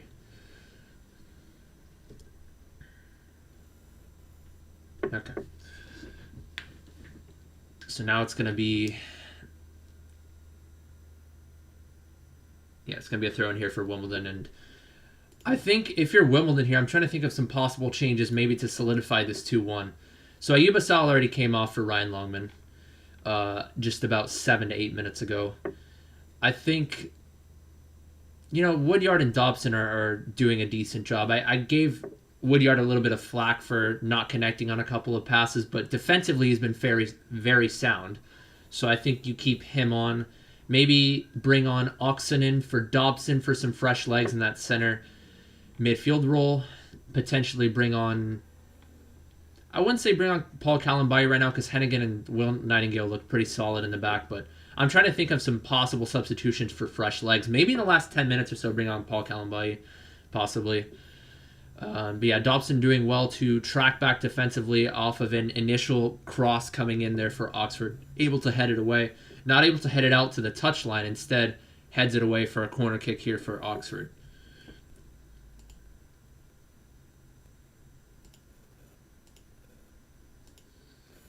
This is going to be an absolutely vital last 20 minutes, guys. Nick Zanev is able to collect the corner kick there very nicely at the top of the six. Nice to see Nick Zanev with a little bit more confidence with the aerial balls.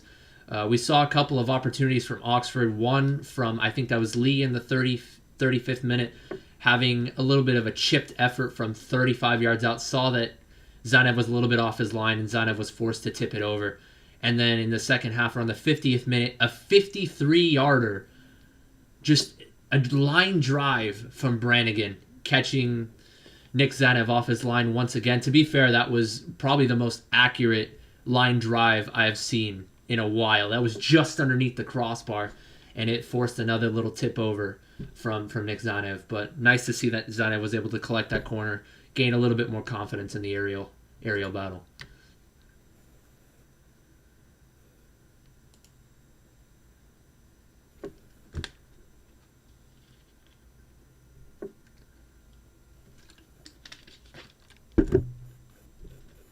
Okay, so now it's going to be a free kick here for AFC Wimbledon to take about 30 yards out, 35 yards out.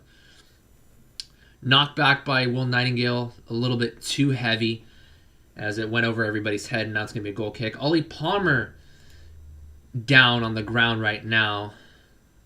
Ooh, I think he might have gone a little bit of an elbow to the rib there, accidentally. Ollie Palmer is down right now. Hopefully it's nothing too serious. I think it was just a little bit of an elbow to the rib, maybe knocked the wind out of him a little bit.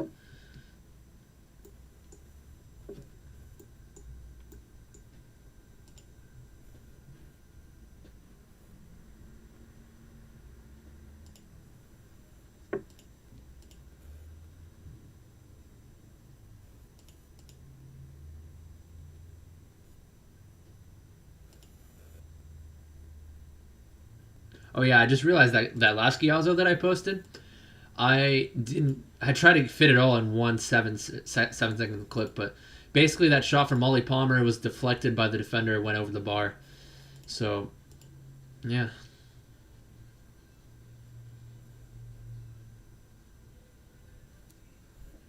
Yeah, so now let me take a look at the other results around the league now that I'm at it. We do not have a single draw, ladies and gentlemen. Every result around the league, there is a team leading. So, this ain't good, guys. AFC Wimbledon are winning, but so are Rochdale, Northampton, and Wigan. I was thinking that if AFC Wimbledon can get a win here, Wigan, Northampton, Rochdale, they would most likely either get a draw or a loss, and that would probably solidify AFC Wimbledon's place in EFL League One. Unfortunately, though, Wigan are 2-1 up against Shrewsbury.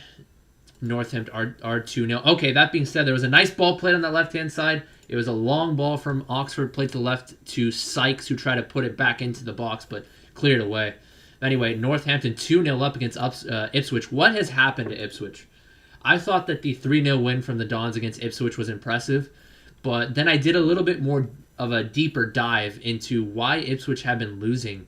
They've been having shit results lately, and apparently their manager they have a shit manager apparently, and some of the players that have been playing for the club have been they don't want to really play for the club because it's a bit of a mess. Maybe in the dressing room there's a lack of chemistry among the coach and among the players, and there's a bit of an outcry among Ipswich fans everywhere.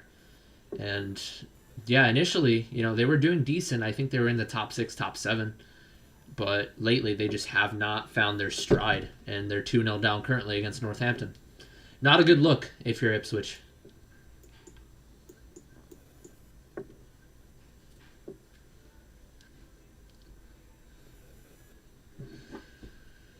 Okay.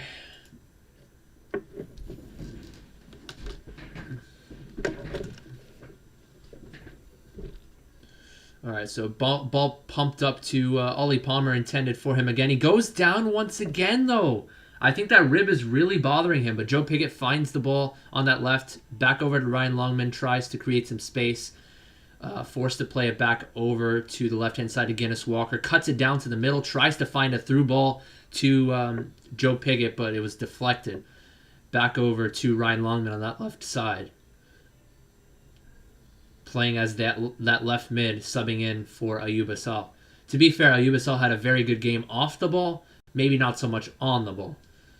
Guinness Walker pumps the ball towards that back post, intended for Palmer once again, who's up, and his hip is really bothering him. He got back up to try to make himself a target man for that play, but once again, grabbing his hip. This is not looking very good. Maybe sub him out.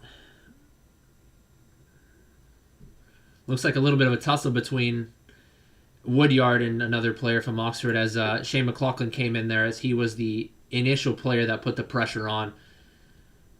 Came in with a sliding challenge, and then Alex Woodyard came away with it. Free kick here for AFC Wimbledon. And yeah, Ollie Palmer's down. I think he's going to come off. And he may miss a game or two depending on how bad that rib is bothering him.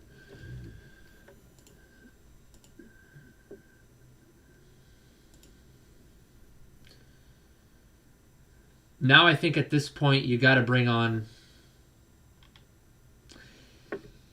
maybe shift the formation a little bit. Maybe play a 4-5-1 with Dobson and Woodyard playing as the defensive mids.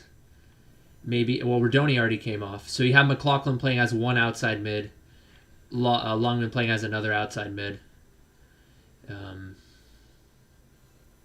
And then, yeah, Oxenden can come in maybe as another center mid, but instead it's going to be Paul Osu coming in here. Maybe a 5. Yeah, I think they're playing a 5-4-1 now, potentially. Paul Osu playing as a defender. Ollie Palmer coming off. So I think it's going to be a 4-5-1 now. Or is Paul Osu going to play as an attacking mid? We'll see. Yeah, he's going to play as a midfielder, actually. So Longman on the ball here, tries to find Osu. Osu on the ball at the top of the 16, or 18. Let's see what he can do here. Back over to Ryan Longman. Tries to make a move around Long. Cuts it back to his right foot. Decent shot. A little bit wide of the goal there. Decent effort there from Ryan Longman to try to find that bottom corner. My voice has cracked a lot. I need to drink water, guys. My voice tends to crack every 5 minutes for those of you that haven't realized that. I haven't finished hitting puberty, apparently. Anyway, last 10 minutes of the game going to be very crucial for both sides. Ball lumped up and high and forward to Lee, but the header was won by Will Nightingale at the top of the 18-yard box, and now Guinness Walker's going to find the ball on that left-hand side. Finds Shane McLaughlin, has plenty of room to run here. Let's see if he can find somebody.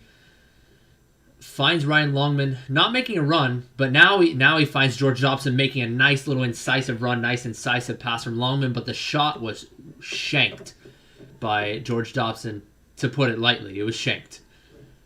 It was a nice run there by George Dobson, but I think his plant foot might have hit the ball slightly, so that might have been the reason why he shanked that shot.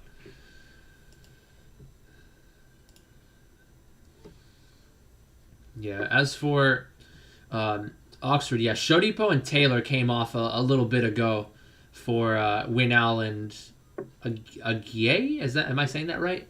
Agyei. Agyei. So Oxford United are really adamant to try to create some space, with some fresh legs, trying to break that Wimbledon back line.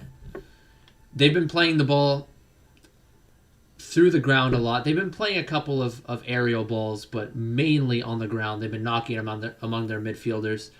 And Brannigan has been, shifting left, shifting right to help out those outside wingers, maybe to have those wingers play the ball into Brannigan so that Brannigan can play that final ball in.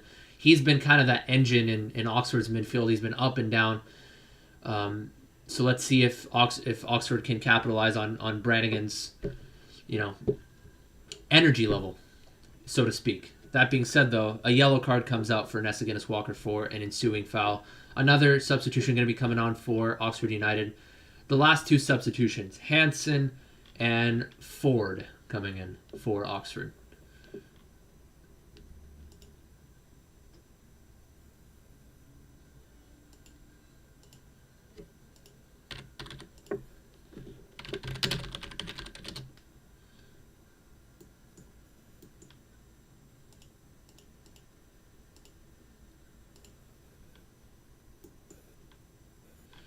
Are you guys berating the manager or something? Yeah, I guess I don't know much about Oxford. I think Taylor is their leading goal scorer. I'm not entirely sure though.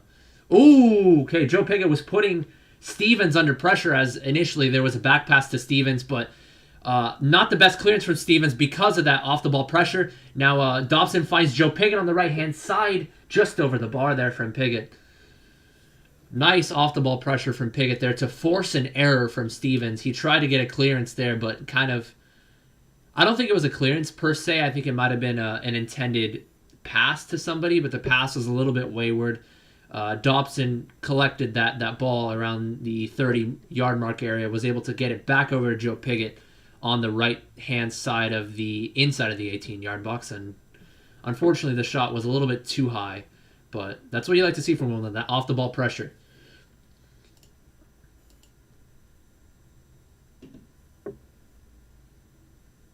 Yeah, and Lee came off too, so all of the front three from Oxford came off. A bit surprising there. I do think Shodipo was a very solid piece in that first half. That second half kind of was a little quiet, so maybe that's why he came off. Taylor has also been kind of quiet this game too. I thought Lee found himself on the ball quite often, and he was kind of dangerous, but he came off, I guess, for some fresh legs. That being said, though, a nice ball played into Brannigan for Oxford.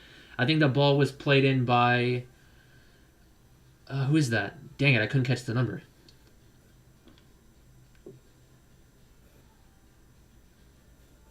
Yeah, it was Agyei, Dan Agyei, who came in at the top of the 18, played a nice little incisive pass over to Brannigan, and Brannigan tried to put it back into the box, but the cross was deflected, and now it's going to be a corner kick for Oxford. Oxford are going to start to pick up the pace here. I think they're going to be hungry for that equalizer. AFC Wimbledon are going to have to maintain their defensive shape here. That being said, the outswinging corner comes in, headed away by Ben Hennigan. Danger not passed. Back over to Atkinson, who tries to play it over to Brannigan, once again making that run down the left-hand side of the 18. Nicely dealt with by Alex Woodyard, and it's going to be a goal kick this time. I think Woodyard tried to get a little nick off of Brannigan. The ball bounced off him. It's going to be a goal kick. Yeah, it looks to me like they're playing around Brannigan now. Brannigan has been that engine in the midfield, but it looks to me like now that Oxford are trying to play up and trying to put the pressure on the Dons, Brannigan is playing more of an offensive attacking mid type role, and they're playing around him right now. He's been doing a very good job this game. I think he's been their player of the match so far. He's been very dangerous when he's been on the ball, whether he's been playing the ball to the likes of Shodipo or Lee with those through balls, or that little 52-yard free kick that almost went over the head of Nick Zanev, stuff like that. Nice little 1-2. Actually, I was going to say nice little 1-2 played by Piggott and Longman, but that that pass intended for Longman for Piggott was cut out. Now that ball on the right-hand side played over to number 14 for Oxford. Forced to play it back as Paul Osu putting him under pressure. Still putting him under pressure, Paul Osu. That's what you like to see from Osu. But the ball switched over to Atkinson on the left-hand side. Nice pressure there put on by Joe Piggott. He's able to come away with it. Atkinson wins the ball back, though. And now it's going to be number 20 here for Oxford. Nicely defended there by Ryan Longman. And now, again, it's a battle of the midfield here. Both teams kind of giving it away. Throwing punch for punch here defensively. Piggott tries to play a ball over to Che Alexander, making the run on the right-hand side. You got to track back quickly, though, because it looks to me like Oxford, they're gonna hold the ball up on this. They're just knocking around their back line. I thought for sure as soon as they conceded the ball, they're going to try to play it up and try to take advantage of Che Alexander making a run on that left, maybe try to knock it around that left side. But instead they opt to try to knock it around a little bit more. Now it's Jamie Hansen, number 20. I got the name. Jamie Hansen gets it over to Brannigan on the right-hand side now to Adji. Takes a touch around Paul Osu. Successfully, can he get a ball into the box? He drilled it across that 6-yard box, but Nightingale was able to get a touch on that. It wasn't a clearance necessary. It was kind of like it was a half clearance, half deflection. He got his knee to it, essentially, just instinctually getting his body in the way. And that ball was driven across the 6. That partial deflection did enough to clear their lines. And now AFC Wimbledon find themselves with a throw-in here, actually, around the 22-yard mark of Oxford's final third. We're never going down, baby. Never count the Dons out. The Great Escape season, the season after that in which they were in the relegation zone and they barely escaped through the points per game with the COVID regulation. And this season, too. Stringing together a 4-match win streak if you count this game, if they're going to win this one. And now Joe Piggott holding the ball up on that corner flag. Oh, my goodness. He was on his knees for a good 3 seconds. I'm going to gift that one. That was kind of funny. There's a nice little ball played in from Che Alexander.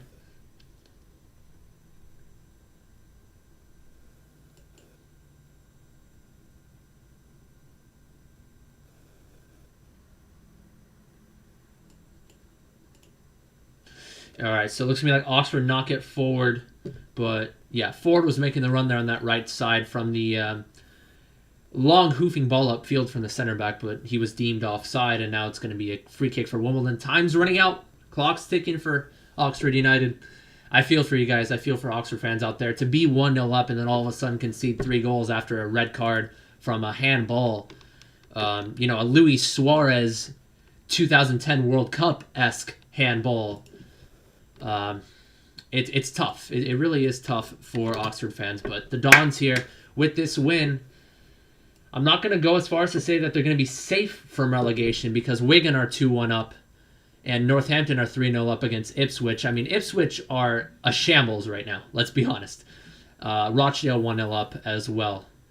against. I'm not entirely sure who they're playing right now. I don't want to check right now. But Paul Osu, double teamed right now, holding the ball up. Not the most physical player in the world, Paul Osu, but he's managed to keep the ball there for a good 5 seconds. And it's going to be a goal kick. Okay, I thought for sure that he was able to get a little nick off the Oxford player there. But it's going to be a goal kick here.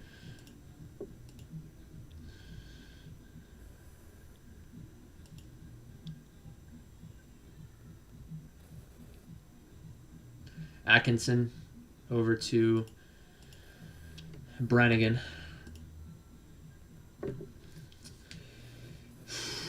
Brannigan I was about to say, why did I say humping? Hoofing the ball up high and forward. Ball played in. Nightingale easily cleared that ball away. Nobody on the end of that cross. And now Ryan Longman is on the break here with Shane McLaughlin making a run down the center. Instead, Ryan Longman cuts it to the center.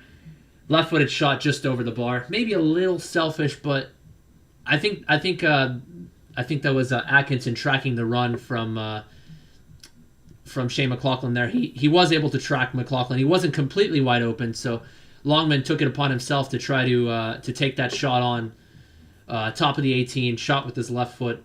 Probably a good 6-7 yards over the bar. Not the closest effort in the world, but 5 minutes extra of added time here.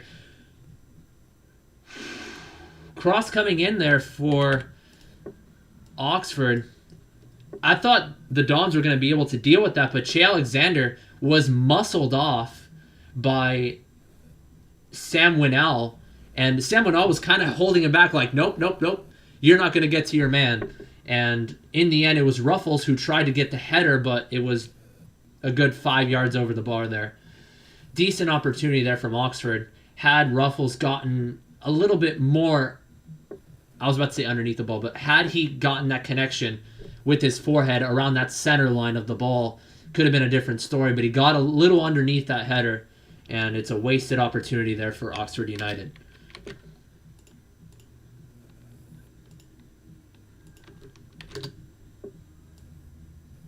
Five minutes added on.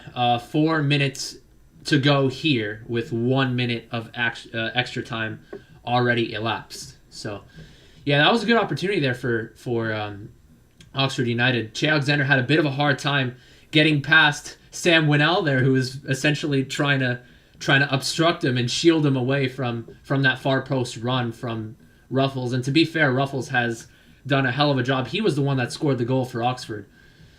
He's been constantly trying to find his way up there and trying to add on to the Oxford attack, but wasn't able to get above the ball there. And it looks to me like Wimbledon are able to win a free kick at around the midfield line. Joe Piggott winning that one as he was holding the ball up. So another opportunity here for them to wind the clock down, just eat some clock here.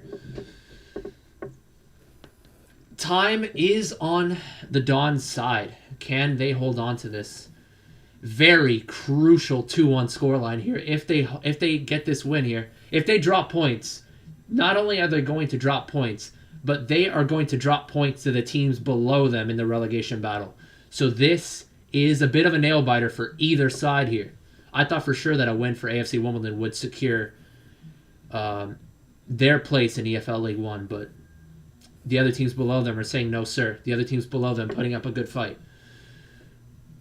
So, yeah, Wimbledon eating more clock here with a throw in here for Che Alexander to take. Just about 2 minutes just a little above 2 minutes to go here.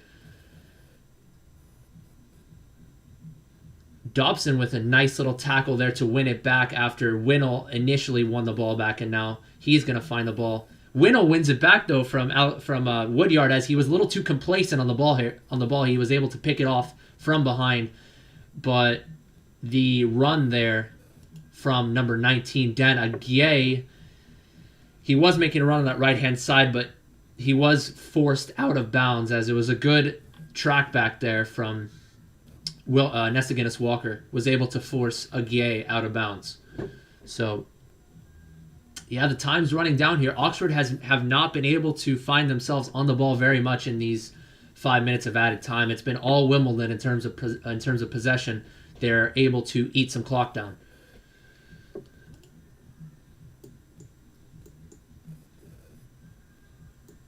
Yeah, substitution, last second substitution coming in. I thought they already used all of their subs, but apparently not. It's going to be Alex Rodriguez coming in.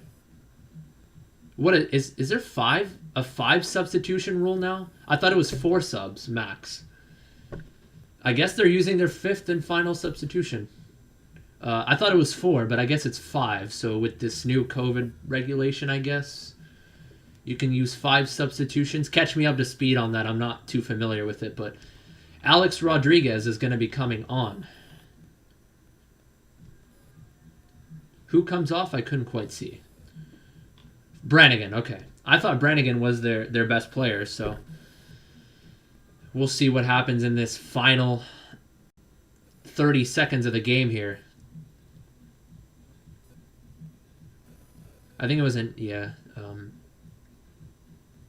maybe a little bit more time added on because of that substitution.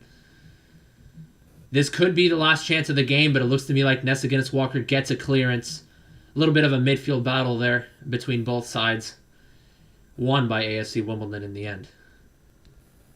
This is certainly their last chance. Oxford, Atkinson with the ball here certainly has to pump the ball up. And yeah, the ball is pumped up to the right-hand side here. Chance here for Forbes to play it in. Knockback from number 20, but nobody was able to win the knockback. George Dobson comes away with it. Alex Woodyard is going to maybe try to clear his lines. A 1-2 played between him and Dobson, but Longman wasn't able to get on the end of that. 25 minutes above extra time, and the referee's going to let it go here. There was a little bit of an injury issue there was an injury issue with Oxford there that did eat up some clock. So now Wimbledon are able to eat up more clock with Ryan Longman on the right-hand side here. They're just knocking around a little bit now with McLaughlin and Dobson back over. Yeah, he just kicks it out for a goal kick. But certainly that's got to be it, right? Now it's 1 minute above the initial maximum time limit. This has got to be it. It's over. Come on. It's over! Let's go! Dawn Strong, baby. Dawn Strong. Hashtag Dawn Strong. Let's make that a thing. Okay. Come on, you Dons. Let's go, Dons. Get in. Whatever phrase you want to say. The Dons have come away with a 1-0 victory against Oxford United. Heartbreaking way to go out if you're Oxford. I mean, they were 1-0 up. They controlled the tempo of that second half until the 60th minute, in which they got that red card off of the opportunity from Will Nightingale off the corner kick. They got the red card. Joe Pigott was able to slot in the penalty, and then another goal coming in 2 minutes later from Alex Woodyard. It was a nice, solid strike. Put a lot of pace on that strike. Wasn't the most accurate strike in the world. Just above the head of the goalkeeper, but the goalkeeper wasn't able to bring his arms up to deal with the shot. Plenty of pace there from Woodyard. And I gotta say, I'm trying to think of the man of the match here, because I feel like the whole team, maybe not the first half, they kind of struggled a little bit on the ball, but the second half, collectively, they showed a lot of character. And, I'm going to say, I don't really have a man of the match here, because the defense was solid. Will Nightingale was able to track back some runs and was able to cut off a couple crosses. Che Alexander was up and down the field, as usual, pressing on the offensive end, trying to enhance that attacking presence a little bit more, and then tracking back defensively to cut off a cross or two. Well, Ness Walker, too, every now and again when he was on the ball, made a couple of cross-field runs. He was on a mission every now and again. I don't really have a man in the match here. I really don't. I thought everybody played well collectively. So, that being said, very important win for the Dons. Unfortunately, Northampton did beat Ipswich